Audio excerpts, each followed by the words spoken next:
good morning to everybody listening on demand because you're the only ones that can hear me so far. Today is Saturday Baseball, and we always love to start the show a little bit early because we do love to get everybody involved in our chat room. And I like to tell you, we don't do ads or anything like that. Everything's free at LennyMelnickFantasySports.com/live. You don't have to sign up or sign in. You can be a guest, but we do like to get to know you in the chat room, and everybody,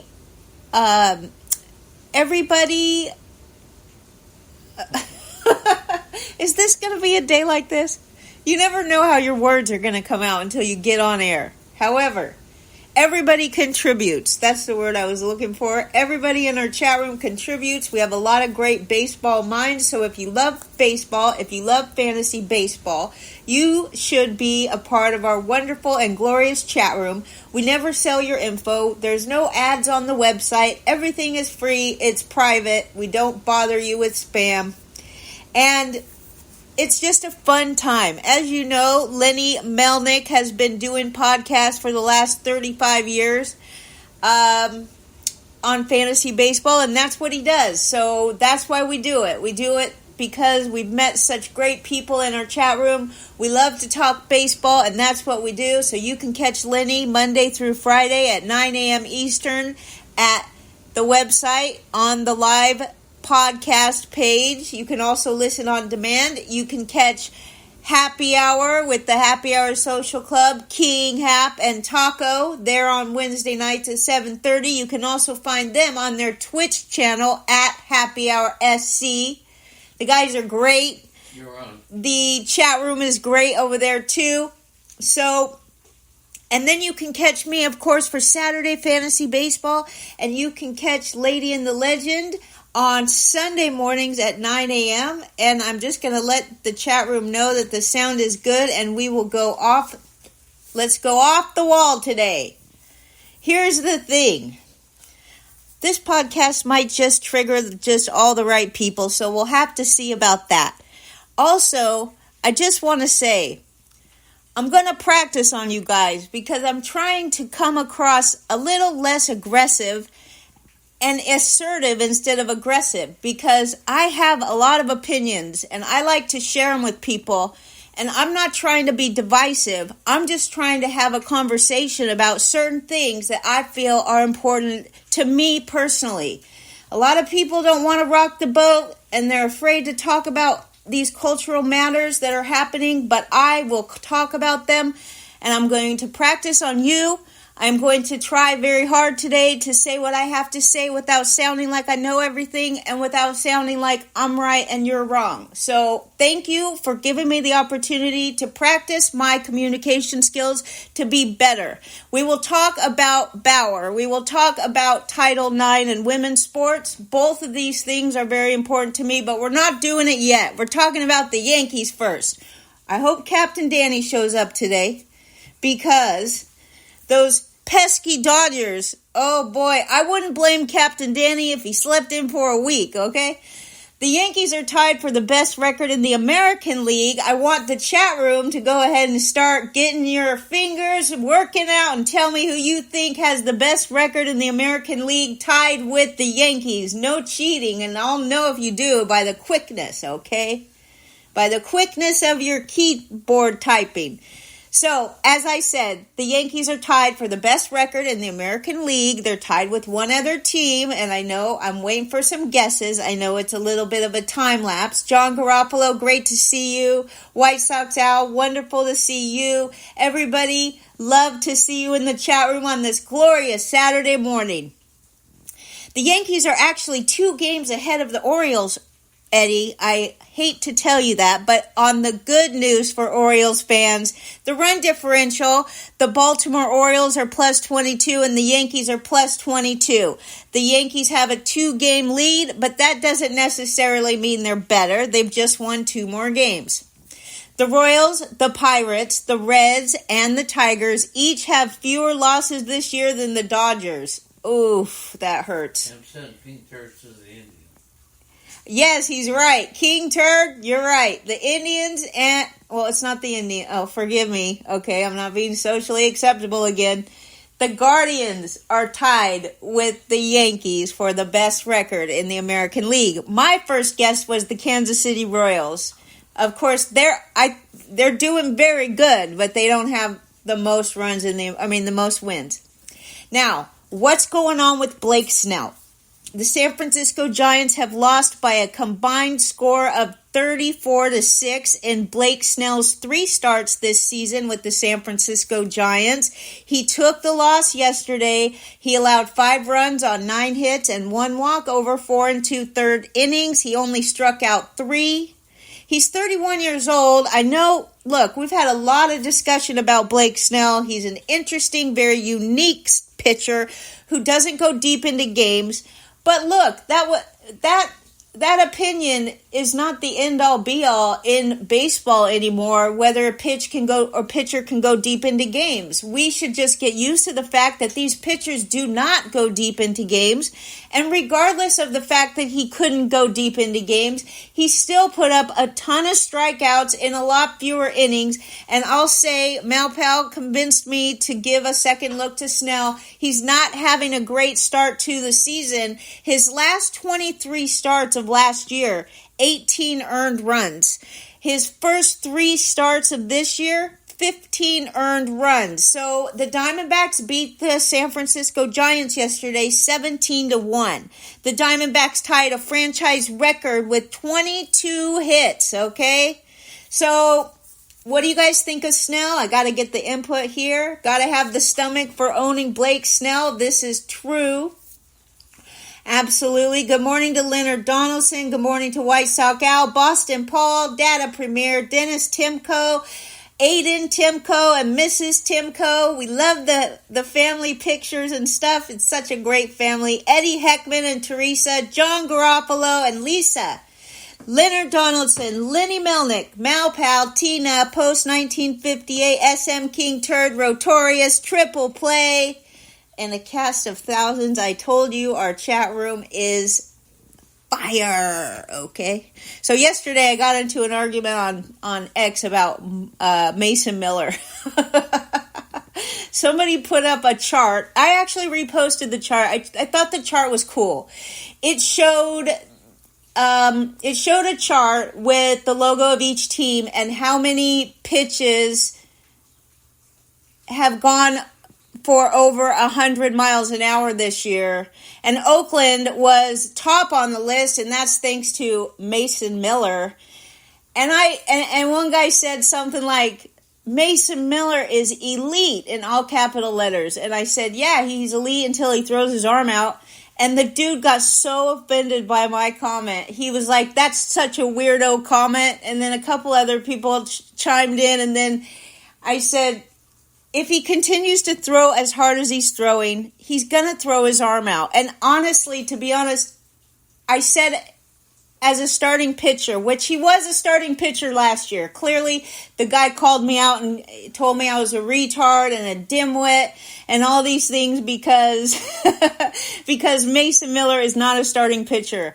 So I go to RotoWire, of course, and do my due diligence. I was absolutely going to own my mistake. But the thing is, Mason Miller is only not a starting pitcher because he's always injured. So yes, I quickly showed him the information about that. But people get so triggered. It's pretty amazing, the world we live in. I'm sorry, dude, but you throw that hard enough times, you're going to throw your arm out. And this guy, even before he was doing all this throwing of 100 miles an hour, he has been hurt his entire career, probably because of how hard he throws, but you never know. Moving on, back on track here. Phillies pitchers have not allowed an extra base hit in 3 straight games. They last did that in July of 1982. The Phillies are tied with they might be, I don't have the record in front of me, but Atlanta is ahead of Phillies in the standings for the National League East, and both Atlanta and the Phillies have won 7 and lost 3 of their last 10. Phillies won 4 games in a row. They are heating up, and I will be talking about Alec Boehm in a second. But let's first discuss the White Sox. The White Sox have been shut out 7 times, and they've scored more than 2 runs 6 times. Yesterday, they produced 2 hits. They are 3-16 on the season. They were shut out last night for the 7th time in 19 games. The most for a team in its first 19 games since at least 1901. And they're the only team ever to get shut out 7 or more times prior to game 20 in baseball history. That's one of 2,692 teams in baseball history. Colorado Rockies ace, now what you would say an ace is Kyle Freeland for the Rockies, which goes to tell you how great the Rockies pitching staff is. He's on the 15-day injured list with a left elbow strain. It came right after his home plate collision as a pinch runner in Philadelphia, but he told reporters that he hurt his left elbow pitching in his last start in Toronto, and that his injury was completely unrelated to the home plate collision in Philly. He expects to be out a while, but we do not believe there is UCL damage. What about Verlander? Let's talk. We're going to get to Verlander in a minute. Let me have a sip of my coffee. Walker Buehler made a rehab start at Oklahoma City yesterday. The target was 80 to 85 pitches. He only went 2 2/3 innings. He threw 68 pitches and only half of them were strikes. And we know this because they use the automated balls and strikes system down in the minors. And you better believe that's coming to the majors very soon. He allowed 2 runs, 4 hits. He walked 4 and struck out 3. He will make another rehab start on Wednesday, according to Dave Roberts. Landon Knack will start for the Dodgers again. It's probably going to be his last start as Walker Buehler finally, after 2 years, comes back from Tommy John surgery. His second, by the way. Freddie Freeman is on a bit of a cold streak, just like the Dodgers. He only has 2 extra base hits over his last 61 plate appearances, and he's 5 for his last 34. The Dodgers have lost 4 of their past 5 and 5 of their past 7. Quote from Freddie Freeman, though, "Our team is way too good. I think we all know that, and I think we're going to be just fine soon." All right? Is Father Time catching up with Freddie Freeman? A pair of homers and 6 RBIs in 2 bats for Alec Bohm. He went 2 for 4 with a pair of 3-run homers yesterday, and the Phillies beat the White Sox 7-0. Alec Bohm drove in 6 of the Phillies' 7 runs. He entered the day with just 1 home run on the season, while going 3 for 17 in his previous 6 games. He is now hitting .258 with a .364 on base percentage, 17 RBIs, 7 runs scored, and a stolen base through 77 plate appearances. King Turd. I just love saying the name. I don't know why. It's fun. The little things in life, okay? Jamison Tyon. Is Laura here? Where's Laura? Kenny Flammy is here. Jay Gibbs is here. Wonderful to see the both of you. Merrill is here. I can't see if Mitchell is here, but hopefully. No, he's not. Caprion is here. James Caprillion is here. Who else is down below Malpal? I can't see that far down. You got Merrill. You got Post.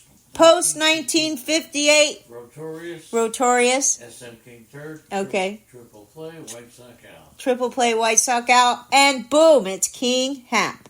Where's King Hap? He's here on vacation, still checking in. We love it, King Hap. Stick around for a bit. Hopefully you and Jolene are having a great time on vacation.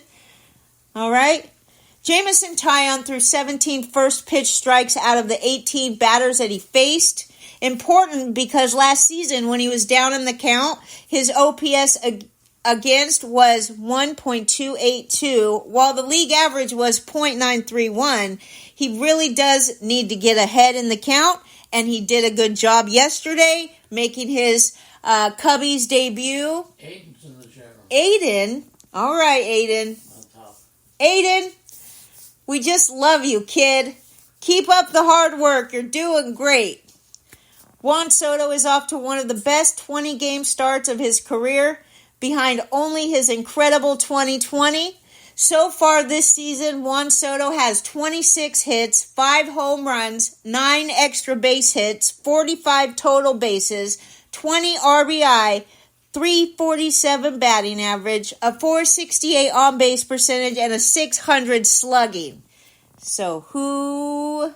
Taco overslept, so King Hap is going to pick up Beantown. All right, wonderful. Keep the show on in the car. 2-out RBI single yesterday for Ohtani. He is 2 for 20 with runners in scoring position this season. What about Yamamoto?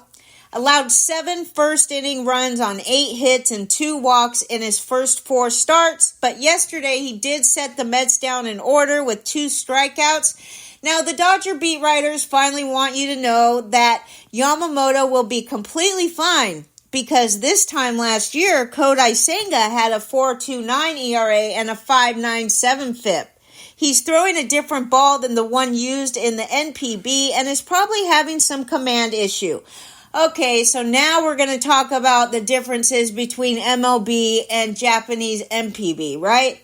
Now we're going to bring it up. Nobody wanted to listen to that, okay, when we talked about Yamamoto going so high in fantasy, how he's never thrown a pitch in the major leagues. He's never even pitched with a Major League Baseball. He's in a completely different culture, and you're going to tell me that that doesn't matter because he's that good. And nobody would talk about the differences in the ball, but now all of a sudden, as an excuse to protect their precious Yamamoto, they all changed their minds, and now they want to talk about the differences between Japanese baseball and MLB. Go figure. Justin Verlander had a quality start yesterday, and his first big league quality start was over 18 years ago. Not his last, his first. Justin Verlander allowed 2 runs and 4 hits over 6 innings. After he was reinstated from the 15-day injured list, he got a win. He struck out 4. He didn't walk anybody. 50 of his 78 pitches were strikes in his 258th win. Verlander averaged 94.3 miles an hour with 35 four-seam fastballs and induced 5 ground outs. He retired the side in order 4 times, okay, and improved to 5-0 with a 2.08 ERA in 5 regular season starts against the Nationals. He has a winning percentage above 600 in 13 career seasons. He trails only Roger Clemens, who had 16 for the most such seasons in MLB history. Hello, Tommy Johnson. Great to see you. Wonderful to see everybody today. Aiden, love it. Thanks for visiting us today. And yes, Justin Verlander did look decent. Boston starting pitchers have a 1.71 ERA this year, 21 earned runs in 110 innings. Now, I'd like to hear from the Red Sox fans. And both Boston Paul and King Hap are pretty realistic when it comes to assessing how good or how not good their team is. Now, you bring Taco into that conversation, and he's going to stand up for the Red Sox no matter if they're the bottom of the barrel or the best in the league. So, tell me how you feel, my Boston friends, about the Red Sox starting pitchers, a 1.71 ERA this year, 21 earned runs in 110 innings. Ellie De La Cruz, whoop-dee-doo. Ellie getting it on. Became the youngest player in MLB history, not Reds history, I'm talking all of MLB history, to steal 3 or more bases and hit a 3-run home run in the same game. Now, this goes all the way back to when stolen bases became a thing in 1886. Yes, we call Taco a homer. That's right. Spencer Strider had a bone fragment in his UCL. He was told it was likely there even before the 2022 season, people. He had some discomfort in March, but thought he might be fine after his breaking ball was so dang good on opening day. This was likely something that he was not able to prevent if he wanted to. There was a question in Fantasy Baseball Universe on Facebook yesterday or the day before about Jordan Montgomery, and you know I'm a huge fan of the soft tossers, including Jordan Montgomery, who I quickly drafted on every team possible, along with Sonny Gray, Logan Webb, Zach Gallen, and a couple others. Yesterday, this person wanted to know if they should sit Montgomery in his first start. And I said, hell no, you don't sit Montgomery. The guy's, you know what? This idea of sitting a pitcher the first time he comes into the season, I mean, it's ridiculous. Unless this is a type of a pitcher where it's a streaming pitcher only, then you sit him based on his matchups. But Montgomery is not a streamer, even though somebody made that comment as well. And the guy that asked the question got enough responses that were negative about Montgomery that he benched the guy yesterday, and Montgomery earned the win, allowing 1 run, 4 hits, and no walks over 6 innings against the Giants. He struck out 3. Not great on the strikeouts, but he did look sharp in his season debut. He allowed just 4 base runners. He wasn't even at his peak, as his fastball velocity averaged about 93 miles an hour, which is down 1.7 miles per hour from last year's average. Montgomery is a soft tosser. He's not exciting. He's not flashy. He will help you win leagues. I'm telling you. All right, here we go. Now, again, I am not trying to trigger anybody, but I have some very strong feelings about what happened to me with the Bauer situation. Look, it's not a great conversation, and I've been having this conversation since the thing came out. I did a lot of research on this, and I know for a fact that the media destroyed this man. They gleefully destroyed this man. It was bad enough that they tried to destroy him but then they took this COVID nonsense and they shamed incessantly players about their personal health decisions. And I never lost more respect for a group of people in my life than I have over the sports media vultures, which is what I call them, but they're actually, in quotes, journalists, right? They're supposed to be journalists, but they're agenda-driven, ruthless, mean, and evil people parading around like they're better than everybody. So I just posted some updates in a baseball group that I've been involved in on Facebook, and I was told by somebody who I've been friends with for 15 years who couldn't have come to me privately and said it to me privately, which, by the way, I still wouldn't have been very pleased about it, but at least it would have been more pleasant than calling me out in front of the whole group of people telling me that it's too divisive of a situation and that anytime I post about this person, Bauer, they're going to remove all posts. So that's fine, but it's not fine because this guy's career has been completely ruined by lying, money-hungry women, and I do not believe all women, and I will never believe all women. I will believe what the facts tell me, okay? The latest one, because, look, the first one, Lindsey Hill, everybody knows she doctored her photos. She told her friends in text messages what she was after, which was his cash. She knew exactly how much money he made. She told her friend, what should I steal next time I go there? They had text messages between them, planning out the whole thing, 2 adults, consensual. And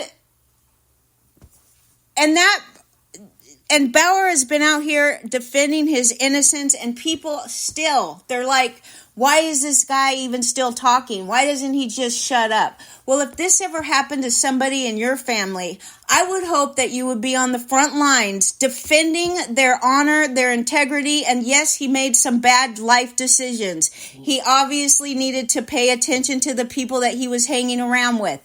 But this other accuser, that's another thing. Fine, Lindsay Hill, she's not trustworthy. Well, there's other accusers. Okay, so the other day, it comes out that the other accuser, her name is Darcy, has been charged with 2 counts of felony fraud and theft by extortion against Trevor Bauer and another man. The indictment, dated March 19th but made public yesterday, shows that the grand jury of Maricopa County, Arizona, has indicted this woman based on the findings of their investigation. I'm still hearing the excuse about, oh, well, there was other accusers. Well, one of the other accusers refuses to testify under threat of perjury if she's lying, and the other one is now claiming that she never accused him of anything in the first place. So this is the thing. This guy, his entire career was ruined. They have been blackballing him, and yes, he served his suspension, and if you believe that everybody deserves a second chance in life, because everybody makes mistakes, everybody makes bad decisions, everybody either learns from those mistakes or continues to make them. But now they're all after him because there's photos of him and Rachel Luba, his agent. Who cares? I wish the best for both of them. They have been best friends since college. They obviously are in love with each other. We've been talking about this for at least the last year. He could do nothing better in his life than to marry this woman and make a family with her and move on. So that's how I feel about Bauer, and I'm definitely not going to stop talking about it now, because this is proof that these girls are lying on him. And no, do not believe all women. Some women lie, and they are worse for the actual victims than anybody. Now, moving on to Title IX. Laura's here. Good morning to Laura. So glad you came in. I was asking about you earlier. Meryl's here. Meryl and Mitchell.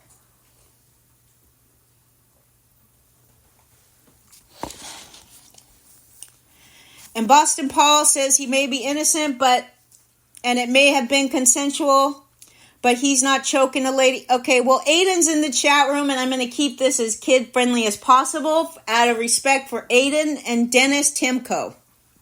Now, talking about Title IX, the Women's Protection Act, Title IX.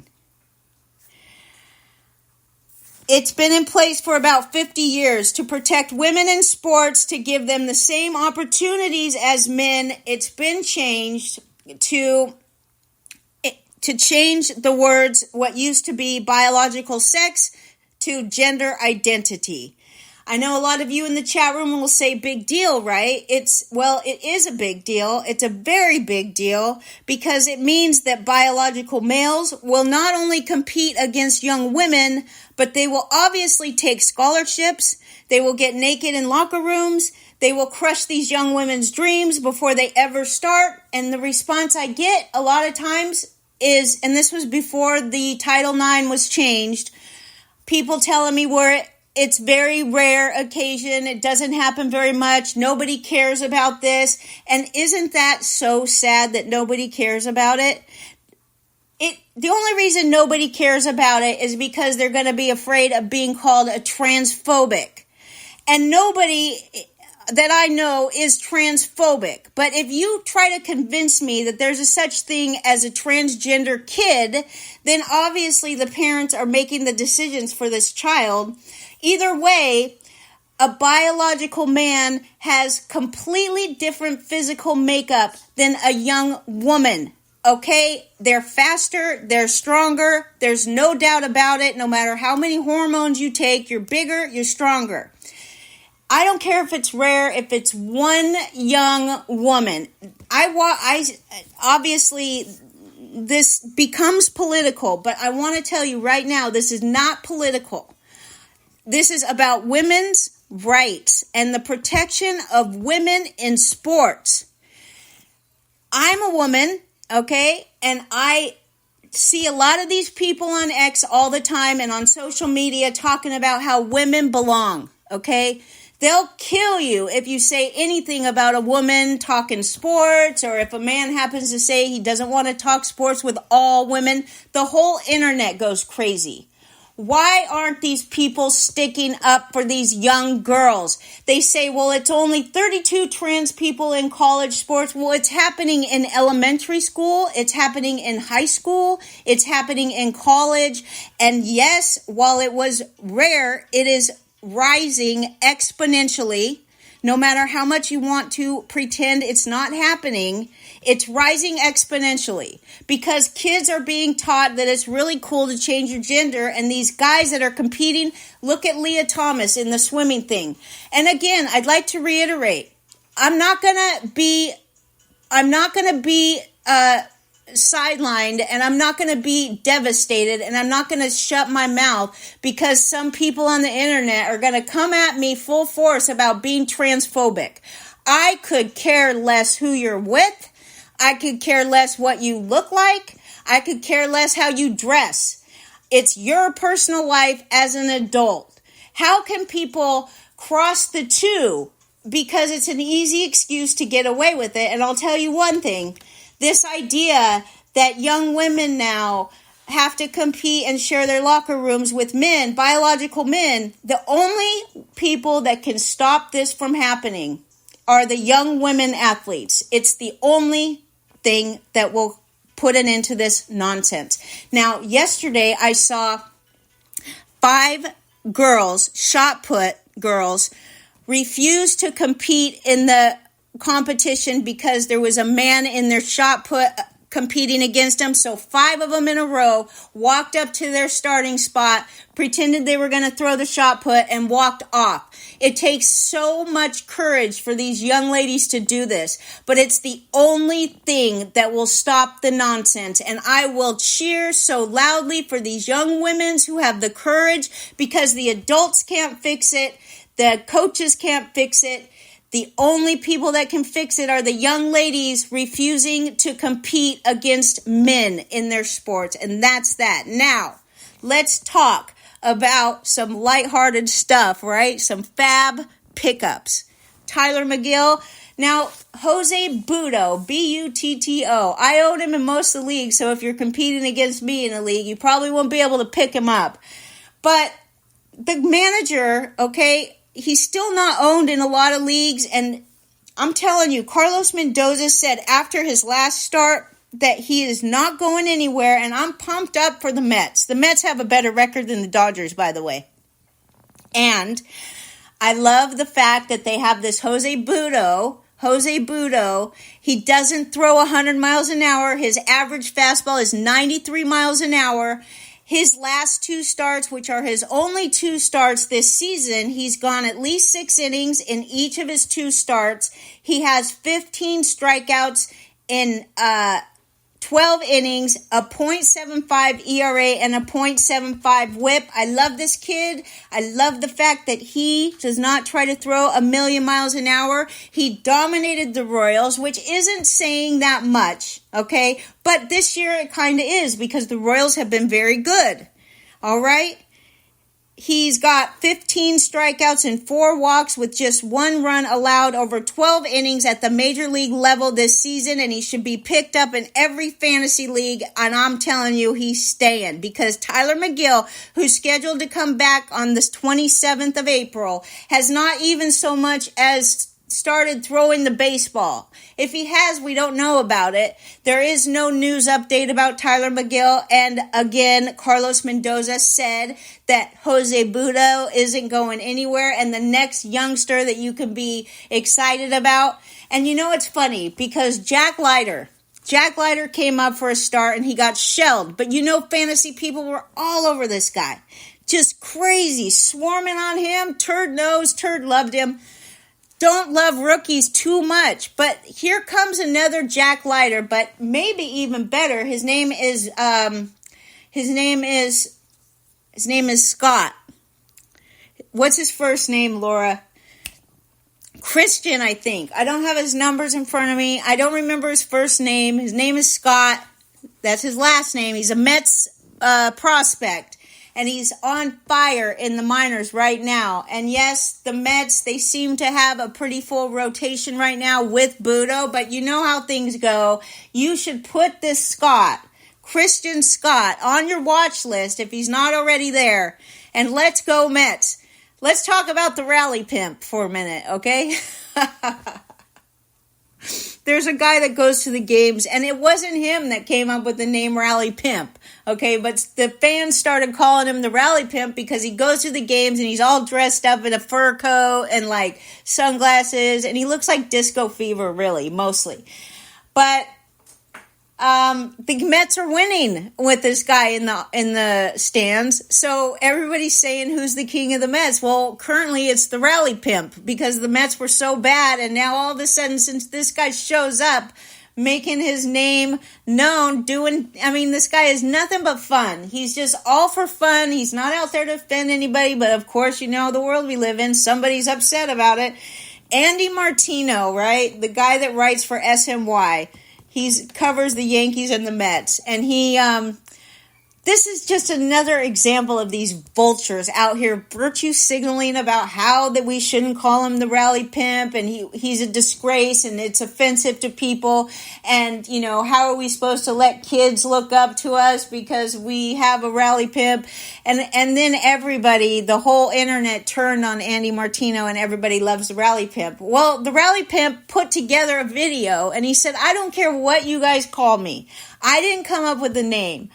He goes, you can call me anything you want. And then he proceeds to get dressed up in about 15 different costumes. One of them was like Rally Nun, Rally Cowboy, Rally Patriot, Rally Smoker, Rally, all these things. This guy's too cool, though. So I'm saying that the Rally Pimp rules. And I don't care what you call him either. For catcher, you might want to look at Ryan Jeffers for Minnesota Twins. He's batting second, third, and fourth in the lineup, and he's also getting at bats as the designated hitter, which is great for fantasy because you know catchers, they typically don't play every day. Well, he's not behind the plate. He's been batting DH. In the last 10 games, he's 12 for 37 with a 324 batting average, a 359 on-base percentage, 7 RBIs, 6 runs, and 2 home runs. Okay, that's a catcher that you may want to look at. Now, for first base, I'm sure this is going to be the going top spending FAAB guy this week. First baseman Ryan O'Hearn, Baltimore Orioles. You kind of wonder where he's getting playing time. Mountcastle, wasn't he the first baseman for the Orioles, Leonard? Yes. What happened to Mountcastle? Nothing. All right. I think O'Hearn is playing outfield, okay? That's why. He has multi-position eligibility at first base and outfield. His average, this guy hits so hard. He just hits the ball with such force. Average exit velocity is 94.4 miles an hour. It's the 96th percentile, okay? His max exit velocity is 108.8 miles per hour. His stats on the season, 288 batting average, 4 home runs, 6 RBIs, 11 runs scored, which means he's batting at the top of the lineup, but it does mention that he bats third or fourth in the lineup. He did sit once against a lefty, but only once. He also plays third. He also plays third base, but he doesn't qualify there yet. I don't know. Let's see. Oh, I don't have his games played in front of me. However, Ryan O'Hearn is going to be one of the more expensive guys to pick up this weekend. Thank you, Tom Johnson. I really appreciate what you're saying. I just love all the interaction in the chat room. You guys are really considered to be our friends. We care so much about all of you, and we're just thankful that we get to spend every day here. And you know me, I wait all week while I just fill myself with opinions. And then on Saturday, I just get to tell you all about them. So I'm trying to come across less aggressive. I don't want to be aggressive. I just want to talk about things that matter in society. And I just refuse for somebody to tell me that I'm not allowed to talk about something because it's too divisive. That's just an excuse to keep people quiet. And I'm not falling for it. Gabriel Arias, 4% owned, right? He does bat in the bottom third of the Cleveland lineup, but I told you already that the Cleveland Guardians are tied with the Yankees for the best record in the American League. He qualifies at 4 positions, so that's very helpful in daily leagues where you can move your players around every day. He plays first, third, shortstop, and outfield.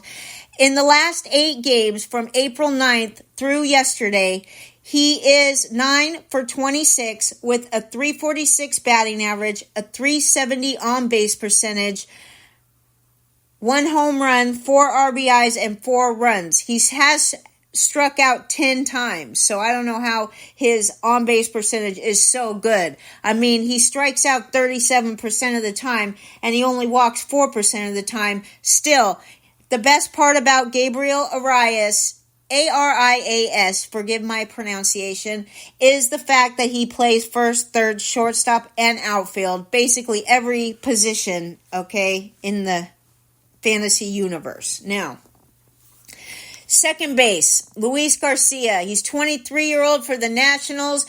When he was in the minors, he was known for all of his great defensive work, okay? But this guy is gradually rising up in the order. He's hitting right now in the middle of the lineup, all right? In the last, and also, by the way, and I'll reiterate this, Luis Garcia, don't expect him to hit a whole bunch of home runs. He's really most known for his defense, but the fact that he's hitting and he's rising up in the order is good. He hit a 3-run homer off of Tyler Glasnow. He also steals bases. So he has 4 stolen bases in the last 9 games. He is 8 for 30 with a 267 batting average, a 313 on base percentage, 4 stolen bases, 1 home run, 5 RBIs, and a run between April 8th through the 19th. I love this one. Do you know why I love this one? Anthony Rendon, okay? I might be the only person in the whole world sticking up for this guy, and I don't care. I don't care.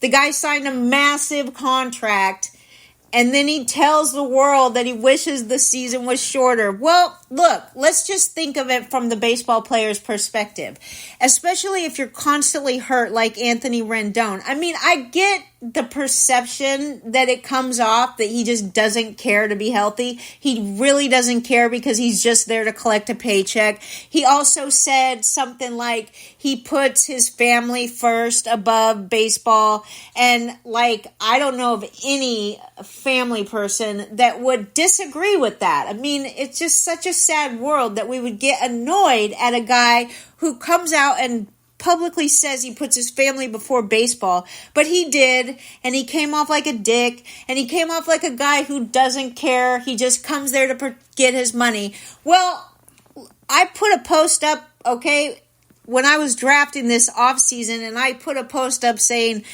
I drafted this guy 500th overall or something crazy like that, and I got so much shit for it. Excuse me, Aiden.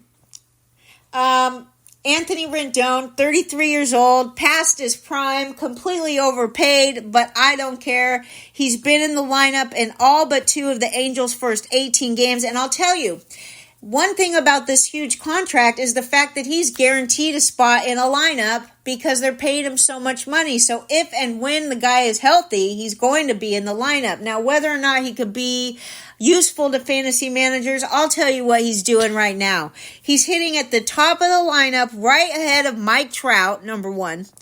In the last 13 games, he is 19 for 55 with a 345 batting average, a 403 on base percentage, 3 stolen bases, 3 RBIs, and 8 runs scored. This is the type of guy where you should, if you happen to have drafted him at 500 overall, then feel free. This is the time you need to use him because this isn't going to be this good all season. Okay? He's not hitting home runs, but he is stealing some bases, which is quite odd considering his age. But look, if he's in the lineup, he's going to be hitting, and he's going to be hitting in front of Mike Trout, and he's going to be in there every day. Okay? Third base. There you go. Ahmed Rosario. All right, another hottie to pick up. Lenny's boy. Lenny's boy.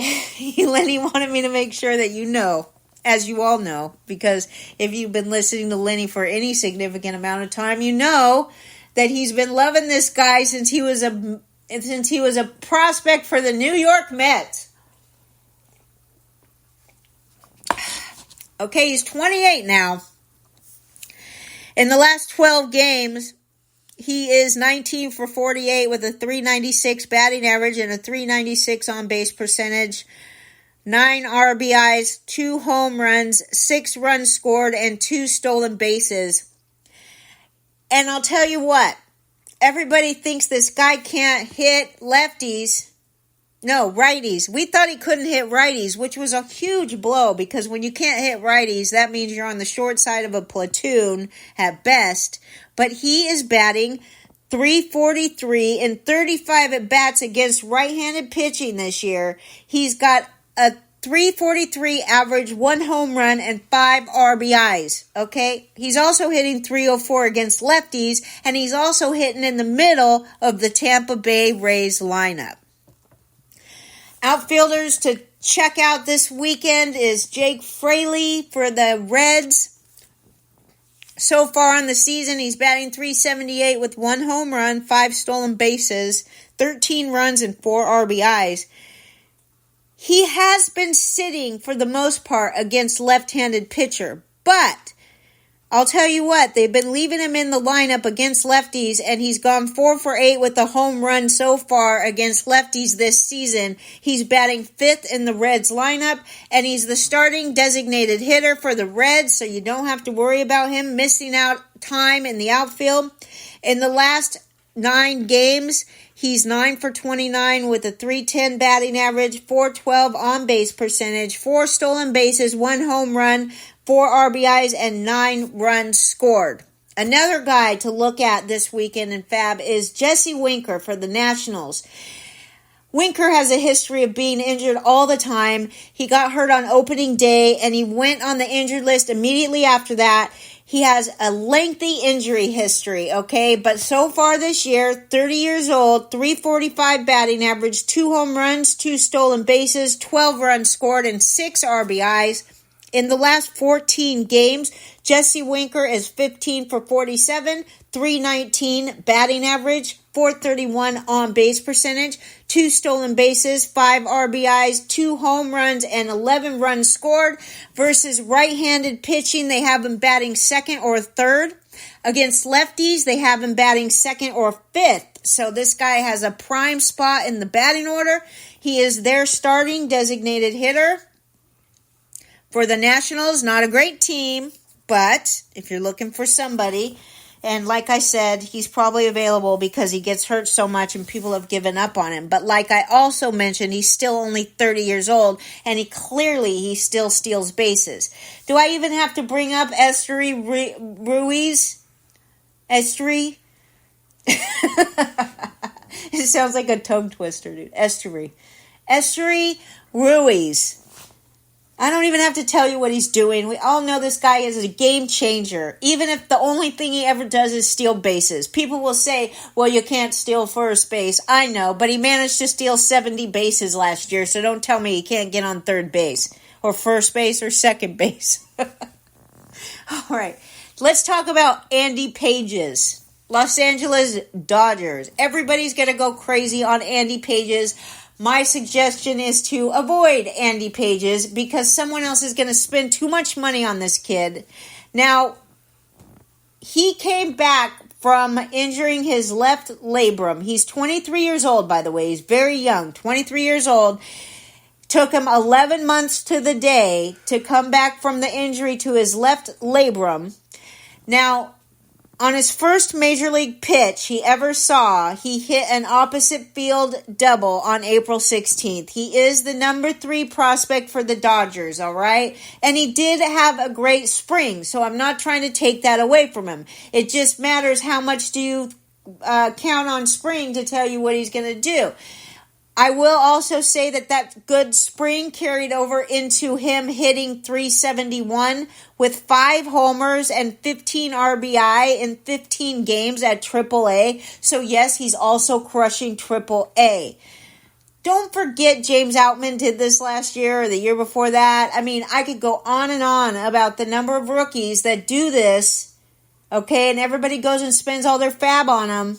And he is the number 3 prospect, but he's probably not going to be a regular. Now, granted, he's vying for a spot in the Dodgers outfield, and the only player currently doing good in the Dodgers outfield is Teoscar Hernandez, which is surprising in itself, right? I mean, he does have an opportunity to take hold of a starting job, but people are going to spend way too much money on this guy. And if you think about the odds of who's going to have a better season at the end of the year, and you think, oh, Andy Pages for $95 FAAB or Jesse Winker for $6 FAAB, I mean, you just don't know. I'd like to hear Turd's idea of what he thinks of Andy Pages, because our resident insider Turd loves rookies. Now, all right, he's only batting 200 so far, okay? So that's the problem. He did so good. He does a good job in the minors with his strikeout percentage. The fantasy outlook on Pages, which of course came before he made his major league debut and got all the fantasy owners excited with his double on the first pitch he ever saw, it talks about his 284 batting average over 142 appearances at Double-A, and only had 3 homers. So it was a huge power dip in comparison to his previous minor league seasons. All right. Despite that, his 205 isolated slugging remained very promising. He also cut down on his strikeouts. It looks like he has good plate discipline, one of those good hitters at the plate with a good eye. Definitely can take a walk. Walks almost as much as he strikes out, which is 18.7% versus 22.5% strikeout rate. He isn't likely to hit for a high average in the majors, and he's not a difference maker as a base stealer, so his future as a fantasy asset will depend on his ability to harness his 70 grade power. So we're talking more of a power guy than a speed guy, but just don't go crazy on your FAAB, okay? Now, let me go to the chat room and just say hello to everybody, which I love to do, okay? Say hello, Leonard. Hello. They can't hear you. You do it. Your show. I just love all the stuff in the chat room. Oh, it's great. All right. SM King Turd says, Estuary Ruiz getting sent down was such trash. Do you think it had anything to do with his bracelet? I just wonder.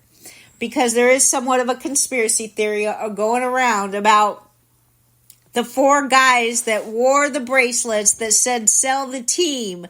All of them are either gone to another team or sent to the minors.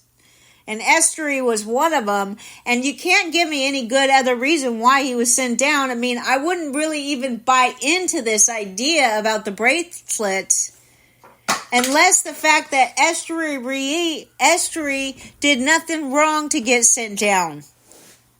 He was hitting just fine before he got sent down. And now, I mean, he went down to the minors with a chip on his shoulder, and he was like, I'm not messing around. I will get my job back quickly, and he certainly did. So I don't know if it has much to do with those bracelets, but, I mean, there's no other reason. So, I'm all up for a good conspiracy theory now and then, right? Okay, this is a good story. All right, Nashville would be great to cut into the Braves. I think the Braves Twitter, Braves on X, Braves Country is what they call it. They just have such a wonderful fan base. I mean, it's not as good as the Mets fan base, right, Laura? But it's okay. It's okay. It's one of the best fan bases I've seen.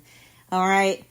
Now, going on in the chat room, let's see. Contract is why he was sent down. Something to do with tenure and money. Interesting. Malpel says it's all about the bracelets. I have to believe you're right. I would have to look. I wish you would be more specific. I would like to look at his contract to see if that makes sense. I hadn't heard that one yet. But the A's are so pathetic. They like Ryler Nevin over Ruiz. Tyler Nevin over Estuary Ruiz.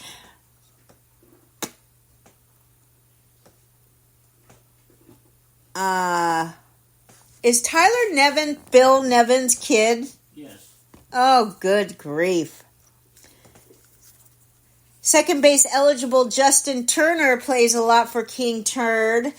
Leonard Donaldson says both Helsley and Kimbrell have 3 home and 3 away saves, I guess. His fear is the O's play the Angels and Oakland, thinking wins will be non-save situations. He thinks that the wins in those games will be non-save situations because the O's and the Oakland A's and the Angels don't score a lot of runs.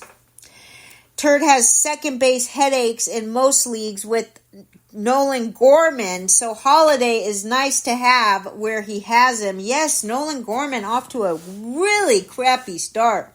And Jackson Merrill doing a great job as a young rookie Padres. All right. Dennis, Aiden, we love you both. So nice to see you. Big Al, great to see you too, my friend. Wonderful to see Big Al on the prowl. Out on the prowl. John Garofalo, everybody. He says he might drop Chris Taylor for this Arias guy that I talked about. Luis Arias? Is that his name? Gabriel Arias. Gabriel, I don't know how to say his name. I feel horrible for that, but anyway, I'm done, right? Get on with your day. Wonderful to see everybody. I just thank you very much for coming. Roto Lady, Big Al on the Prowl, Data Premier, Eddie and Teresa Heckman, James K., John Garofalo, Kenny Flamia, Leonard Donaldson, Lenny, Malpal, Mitchell, Post, Turd, and a cast of guests. We appreciate you too. Enjoy your days. See you tomorrow. Lady and the Legend, 9 a.m.